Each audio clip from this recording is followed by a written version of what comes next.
사무엘하 5장 우리 6절에서 7절에 있는 말씀 우리 함께 읽도록 합니다. 왕과 그의 부하들이 예루살렘으로 가서 그 땅 주민 여부스 사람을 치려하며 그 사람들이 다윗에게 이르되 내가 결코 이리로 들어오지 못하리라. 맹인과 다리 저는 자라도 너를 물리치리라 하니 그럴 생각에는 다윗이 이리로 들어오지 못하리라 함이나 다윗이 시온 산성을 빼앗았으니 이는 다윗성이더라. 아멘. 할렐루야. 우리 지난 시간에 이스라엘의 모든 장로가 헤브론에 와서 다윗에게 기름을 붓고 이제 온 이스라엘의 왕이 되게 하는 역사적인 순간이죠. 다윗은 나이 30에 또 오랜 하나님의 훈련을, 광야 훈련을 마치고 이스라엘의 왕이 되면서 이제 40년 동안을 이스라엘의 왕으로 섬기게 되는 것을 보게 되죠. 이제 왕이 된 다윗에게 중요한 가장 먼저 주어진 숙제가 뭐냐면 나라를 빨리 안정화시키는 겁니다. 왜냐하면 그동안 7년 반 동안 이스라엘 북쪽과 남쪽이 계속해서 다윗의 진영과 사울의 아들 이스보셋의 진영이 계속해서 전쟁을 치루었었고, 이스라엘 북쪽의 이스라엘 지파가 이제 붕괴되면서 빨리 하나로 나라를 통합하는 것이 이제 다윗에게는 가장 큰 숙제입니다. 그래서 제일 먼저 했던 것 중에 하나가 수도를 통합하는 겁니다. 지금 남쪽 유다는 수도가 어디였냐면 헤브론 땅이었고, 북쪽 이스라엘 나머지 지파는 어디가 수도였냐면 마하나임이 이제 수도였는데, 일단은 이제 두 지파 간에 이제 온 이스라엘 하나가 되기 위해서 이제 수도를 새롭게 세워야 되죠. 왜냐하면 헤브론을 수도로 하기에는 남쪽, 북쪽으로만 치우쳐 있기 때문에 그 어느 중간 지점에 수도를 세우고자 했던 것이 다윗의 마음인데, 가장 적합한 장소로 택한 데가 어디냐면 예루살렘 성입니다. 지금 이스라엘의 수도가 된 예루살렘 성을 다윗이 이제 택하게 되는데, 문제는 뭐냐면 그때 당시 다윗 시대의 예루살렘 성은 아직 이스라엘 땅이 아니었어요. 여부스 사람들이 살고 있는 땅이었습니다. 그런데 그 성이 얼마나 견고했냐면 6절에 있는 말씀을 보면 왕과 그의 부하들이 예루살렘으로 가서 그 땅 주민 여부스 사람을 치려할 때에 그 사람들이 다윗에게 뭐라고 얘기하냐면 내가 결코 이리로 들어오지 못한다는 거예요. 어느 정도로 우리 성이 견고하냐면 맹인과 다리 저는 자라도 너를 물리칠 수 있다, 이렇게 얘기합니다. 맹인과 다리 저는 자, 눈이 보이지 않는 맹인과 다리를 저는 자가 너희들과 싸워도 이길 수 있다는 거예요. 그만큼 너희들이 쉽게 우리 성을 들어오지 못한다는 거예요. 뭐 가끔 보면 무협 영화 같은데 보면 뭐 고수들은 뭐 눈을 감고도 뭐 이렇게 싸우긴 하지만, 여러분 맹인들이 어떻게 싸울 수 있겠습니까? 군사들과. 근데 지금 다윗과 그 군사들을 향해서 맹인들도 너희들을 지킬 수 있어, 우리의 맹인들이, 막 이렇게 이야기하는 겁니다. 그런데 다윗이 이 성을 정복해요, 안 정복해요? 결국에는 정복합니다. 어떻게 정복했을까? 사실은 견고한 성이었는데 성경에 이렇게 이야기하고 있습니다. 8절에 있는 말씀 한번 보실까요?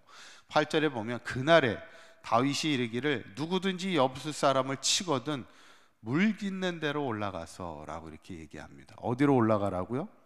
물 깃는 데로. 이 말이 뭐냐면 다윗은 상당히 믿음에 용맹한 사람이었지만 그러면서도 또 지혜로운 지략가였습니다. 그러니까 다윗이 좋은 리더가 될 수 있었던 것은 용맹함과 지략이 함께 갖춰져 있었는데, 예루살렘 성을 가만히 보니까 산꼭대기에 있는 거예요. 산꼭대기에 있다 보니까 밑에서 치고 올라가기가 그만큼 쉽지는 않죠. 근데 또 산꼭대기에 있다는 게 유리한 면도 있지만 또 단점이 있어요. 그게 뭐였냐면 성에 물이 없습니다. 이게 항상 전쟁을 하다 보면 중요한 게 뭐냐면 양식의 문제입니다. 그래서 성을 이렇게 고립시키잖아요. 그러면 양식이 끊어지고 물이 끊어지면 성이 결국 굴복할 수밖에 없는데, 이 예루살렘 성이 꼭대기에 있다 보니까 물이 없어요, 그 위에는. 그래서 밑에 골짜기에 샘 같은 데서 물을 끌어올리는 한마디로 수로가 있습니다. 우리로 따지면 상수도관들이 이렇게 수도가 이렇게 되어 있는데, 한번 사진을 보시면 이런 구조입니다. 저 산 꼭대기 맨 위에 보시면 도시 성곽이라고 써 있잖아요. 이렇게 성벽을 쌓습니다, 위쪽으로. 그런데 이제 위에는 물이 없다 보니까 밑에 기온샘이라고 있어서 그 샘을 가지고 이렇게 수로를 이렇게 뚫어 가지고 마치 터널을 뚫듯이 뚫어 가지고 물을 이렇게 계속해서 공급해 가는 거예요. 그래서 위에도 물이 올라갈 수 있도록 수로를 만드는 건데, 사진을 한번 보시면 이게 이제 히스기야 터널이라는 수로입니다. 이거는 다윗 시대 이후에 만들어진 수로긴 한데, 이런 식으로 수로들이 이어져 있는 거예요. 그러니까 조그만 마치 미로와 같은 동굴과도 같은 그런 거예요. 그러니까 다윗이 지금 예루살렘 성이 딱 단점이 그게 보이는 거예요. 지금 기온샘으로부터 수로가 이렇게 연결돼서 예루살렘 성으로 올라가고 있으니까 군사들에게 이르는 거예요. 물 깃는 대로 올라가라는 거예요. 이 수로를 통해 올라가라는 거예요. 그러니까 전혀 여부스 사람들이 전혀 생각하지 못하다가 수로를 통해서 군사들이 들어오기 시작하면서 결국 여부스가 멸망하게 되게 되죠. 그래서 7절에 보면 뭐라고 나오냐면, 다윗이 시온 산성을 빼앗았으니 이는 다윗성이더라 이랬어요. 예루살렘 성을 정복하고 나서 그곳 이름을 다윗성이라 이렇게 다윗이 이름을 짓게 되고, 이곳이 결국 훗날에 이스라엘의 수도가 되는 예루살렘 성이 되게 되지요. 그런데 이 모든 과정을 사무엘하 5장에서 설명하면서 이것이 어떻게 가능했는가를 결론지어 말하는 것이 바로 10절에 있는 말씀입니다. 10절에 있는 말씀 한번 읽어볼까요? 시작. 만군의 하나님 여호와께서 함께 계시니 다윗이 점점 강성하여 가니라. 아멘. 하나님이 함께 하신다는 거예요, 다윗과. 그러면서 계속해서 다윗에 대한 말씀이 뭐예요? 다윗이 점점 강하여진다라는 것이 성경의 기록이잖아요. 오늘도 결국에는 하나님이 다윗을 강성하게 세우시고자 하기 때문에 그의 어떤 견고한 성도 이길 수 있는 승리의 삶을 허락하고 계심을 보게 되죠. 저는 오늘 이 본문을 보면서 예루살렘 성을 정복하게 하시는 하나님의 역사를 우리가 보면서, 우리도 인생을 살다 보면 무너지지 않을 것 같은, 절대 무너지지 않을 것 같은 견고한 인생의 문제들이 많이 있습니다.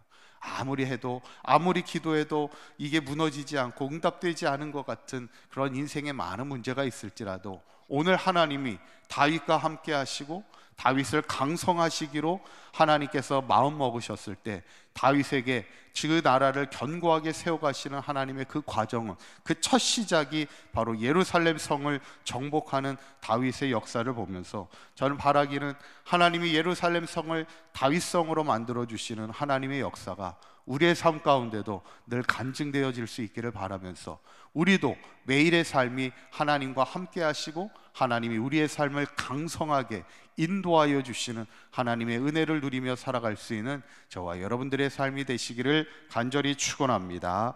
기도합니다. 고맙고 감사하신 하나님, 오늘 다윗이 하나님이 주신 지혜와 힘을 가지고 견고했던 예루살렘 성을 정복하며 다윗성으로 삼게 하여 주신 하나님, 우리의 인생의 어떤 세상의 견고한 성이 우리를 가로막고 있을지라도 능히 하나님과 함께 하나님이 주신 힘과 지혜로 정복하며 승리하는 삶이 되게 하여 주셔서 우리의 삶도 다윗처럼 강성하여지는 삶이 되게 하여 주시옵소서.